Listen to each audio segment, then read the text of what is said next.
almost 6 years of painting consistently with watercolour and a few years teaching it as well, I still make mistakes. I'm going to tell you what they are because who knows, I might spare you some time, or you may not know you are making them and are wondering why your paintings don't look right, or you're simply not happy with them. Welcome, my name is Fiona De Pinto and this is Drawings in a Drawer. On this channel we discuss everything watercolour and more, so if that is something you'd like to stick around for, be sure to click on that notification bell so you won't miss any of my weekly uploads. And now let's jump right into it.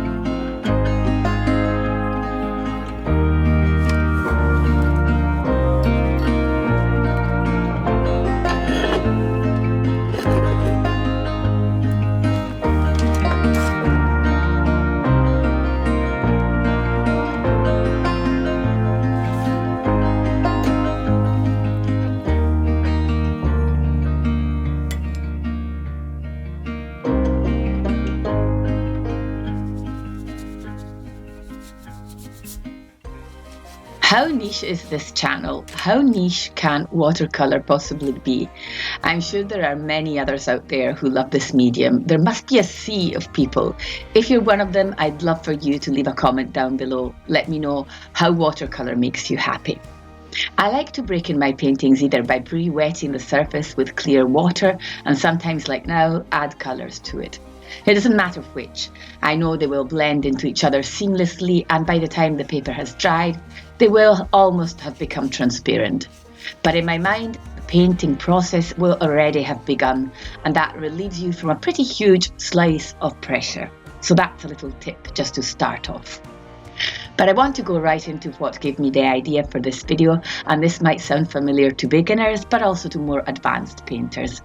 It was because I decided to paint the portrait of the woman, all the portraits actually in the spread, in a more straightforward manner, which for me means using less layers, just 3 or 4 layers, as opposed to the dozens I usually put down. I used to do this when I was starting out in watercolour. The easier way for me is to reach for something that looks like skin, and then just layer some blush tones, wait for it to dry, and layer shadows over it, where they need to go. Portrait done. I reached for a buff titanium here and Naples yellow.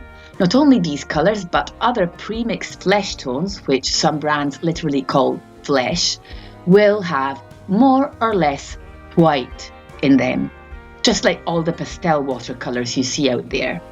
Now, why is that an issue? Why is this a problem? If you're watching this, you might know that it is an exception because in watercolour, white is rarely used. It's a transparent medium, and we lighten our colours by using more water, not white paint. But Naples yellow, buff titanium and all the flesh colours do very often contain white, which makes these paints more opaque compared to their siblings. Let's say it gives them more coverage and detracts from the transparent nature of watercolour. While I do sometimes mix a pinprick of Naples yellow in my skin tones, it always is very little. I am not painting with it from the pan to the paper on its own purely as it is.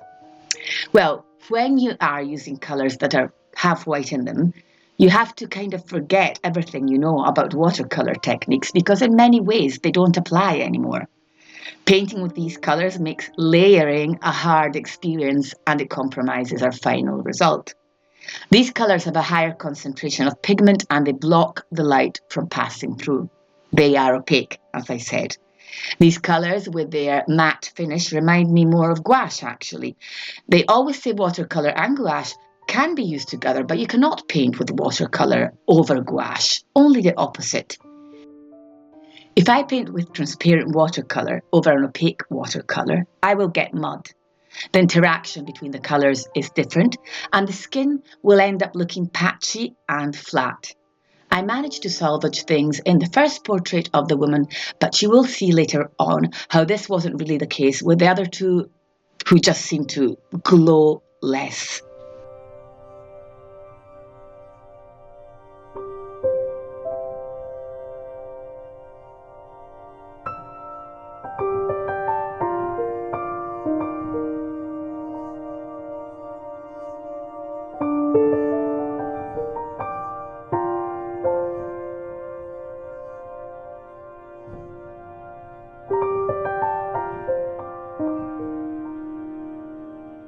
As I layer my colours over the so-called flesh tones, I notice I'm reactivating them, and the feeling is a little bit like when sand stirs up in clean seawater and makes it murky.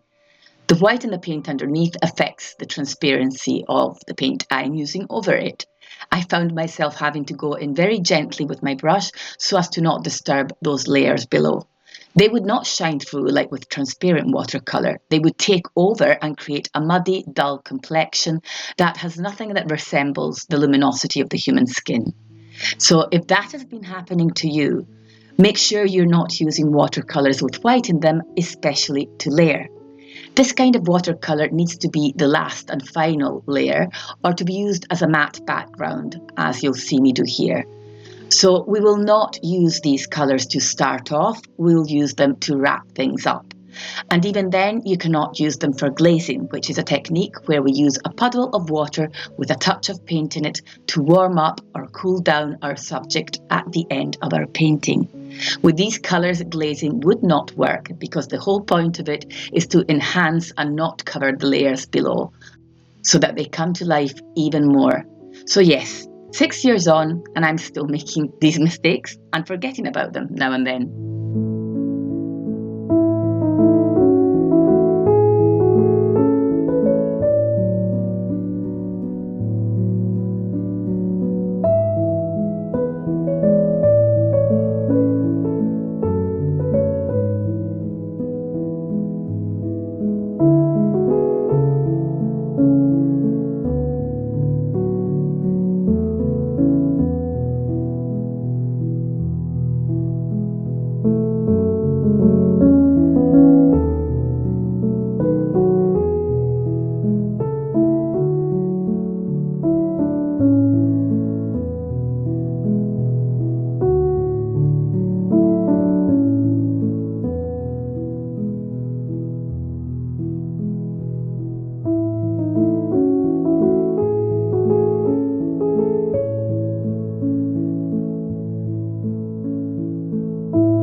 Another mistake I make, and this is simpler just because it's also easier to explain, and it ties in well with comments I get very often under these videos here on YouTube. What pencil should you use? And I always say use a light H2 pencil because it literally disappears or as much as you want it to under the paint. But sometimes, and who knows why, I end up using a darker, greasier pencil and it smudges and it shows through the paint quite obviously. And as you can imagine, this will affect the final result very obviously, very clearly, which is why we should always have light sketches for our watercolour work. And this next mistake is almost as basic as the first one. I get too lazy, I'll admit to that, and I don't change my brush according to what area of the painting I am working on. I'd really like to know if any of you also do this. I sometimes keep using a large brush for a small area just because it was already in my hand, and a small brush for a larger area, which just means you'll get an uneven wash and that you'll spend 5 times longer filling it in. By the way, I want to take a few seconds to remind you we have created a bubbling art community with people from all over the world, and we get together for several monthly sketching and painting sessions via Zoom. The progress we have made since working together has been impressive, and as always, I am grateful for having the opportunity to work with these amazing people. If you'd like to join us, I'll have everything in the description box down below this video.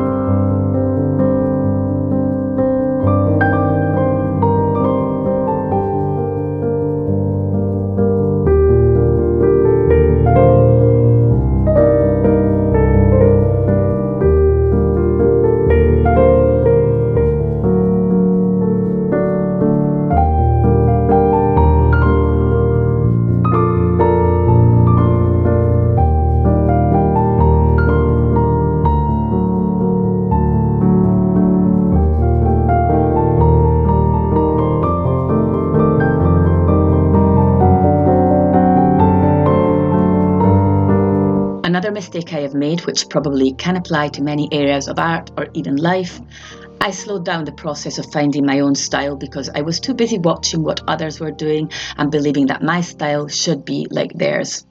This only brings frustration and makes you lose your motivation and patience.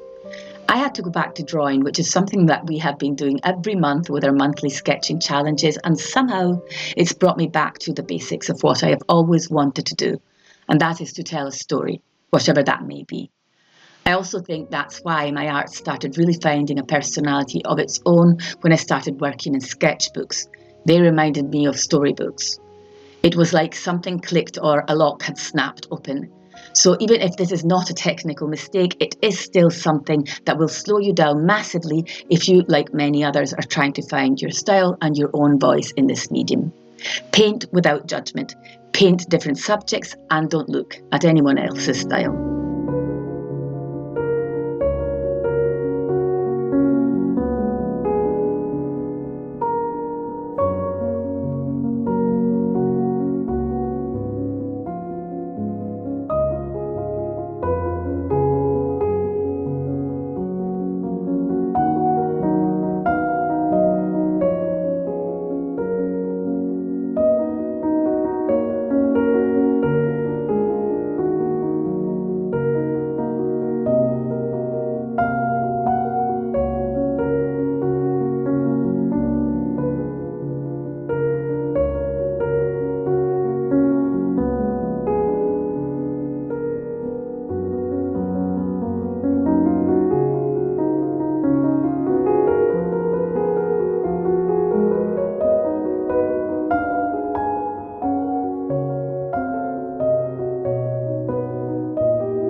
This is all from me for today. I hope this video succeeded in helping at least someone. I will be back on here next Sunday and I will see you then. Thank you for watching. Bye.